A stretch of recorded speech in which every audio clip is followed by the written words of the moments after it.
Selamat datang pada pertemuan hari ini. Materi hari ini akan membahas teknologi informasi dalam perdagangan elektronik. Menggunakan teknologi informasi dalam menjalankan perdagangan elektronik dalam kurung e-commerce. Perdagangan elektronik yang disebut juga e-commerce adalah penggunaan jaringan komunikasi dan komputer untuk melaksanakan proses bisnis. Perdagangan populer dari e-commerce adalah penggunaan internet dan komputer dengan browser web untuk membeli dan menjual produk. Perdagangan elektronik. Dalam arti sempit, perdagangan elektronik atau e-commerce hanya meliputi transaksi-transaksi bisnis yang melintasi batas perusahaan saja dengan menghubungkan komputer mereka masing-masing dengan internet. Pertama, e-commerce bisnis ke konsumen. Dalam kurung, business to customer B2C, yang mengacu pada transaksi-transaksi yang terjadi antara sebuah bisnis dan konsumen akhir produk. Kedua, e-commerce bisnis ke bisnis dalam kurung. Business to business B2B yang mengacu pada transaksi antar bisnis, di mana tidak ada pihak yang menjadi konsumen akhir transaksi B2B melibatkan jumlah orang yang relatif sedikit. Biasanya mereka yang berada di dalam kelompok layanan informasi dari perusahaan yang terpengaruh. Inteligensi bisnis atau business intelligence. Inteligensi bisnis atau business intelligence BI adalah aktivitas pengumpulan informasi mengenai unsur-unsur di dalam lingkungan yang berinteraksi dengan perusahaan.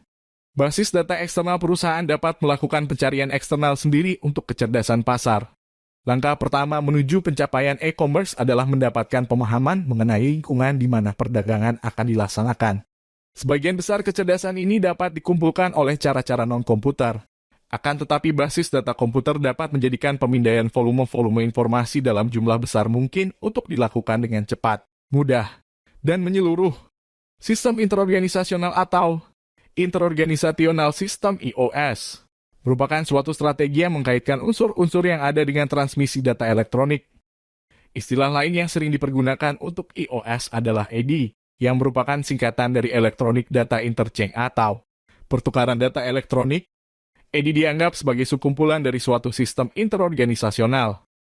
Pertukaran data elektronik adalah salah satu cara untuk mendapatkan suatu sistem interorganisasional.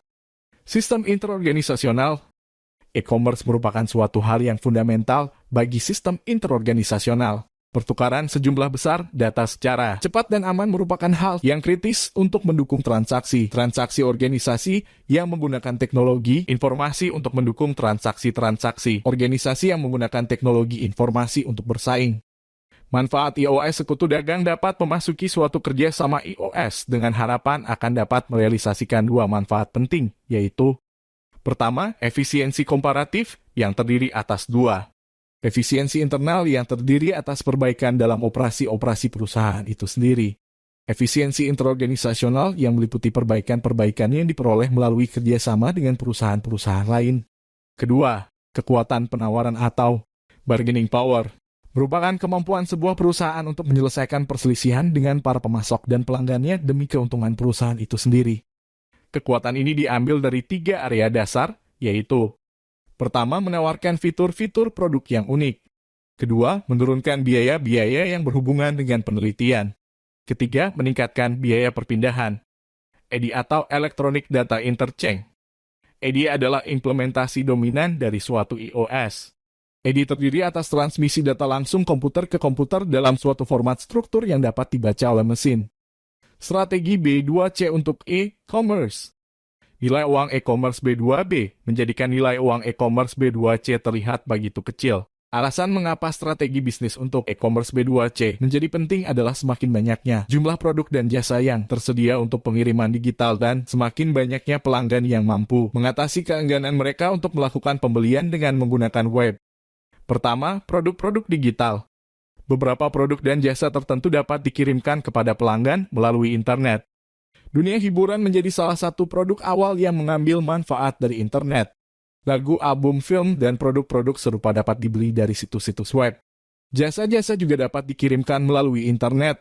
Kedua, produk-produk fisik. Barang-barang fisik tidak dapat dikonsumsi melalui web, sebagai gantinya harus dikirimkan ke pelanggan. Pesanan penjualan dapat diambil alih oleh web, tapi pengiriman harus tetap dilakukan. Ketiga, penjualan maya versus campuran. Penjualan maya atau virtual sales adalah penjualan yang dilakukan oleh sebuah perusahaan yang tidak mengoperasikan tempat berjualan fisik. Langkah e-commerce berikutnya. Tantangan bagi e-commerce adalah bagaimana memanfaatkan kemajuan teknologi di balik perdagangannya melalui telepon seluler maupun koneksi nirkabel. Pertama, perdagangan bergerak. Perdagangan bergerak dalam kurung. Mobile commerce atau e-commerce adalah penggunaan telepon seluler dan asisten digital pribadi atau personal assistant PDA untuk melakukan e-commerce pribadi. Kedua, nirkabel berkelas di semua tempat. Semakin banyaknya tempat yang menawarkan hotspot internet nirkabel untuk penggunaan web umum maupun pribadi, membuat para pebisnis semakin mudah dalam penggunaan internet.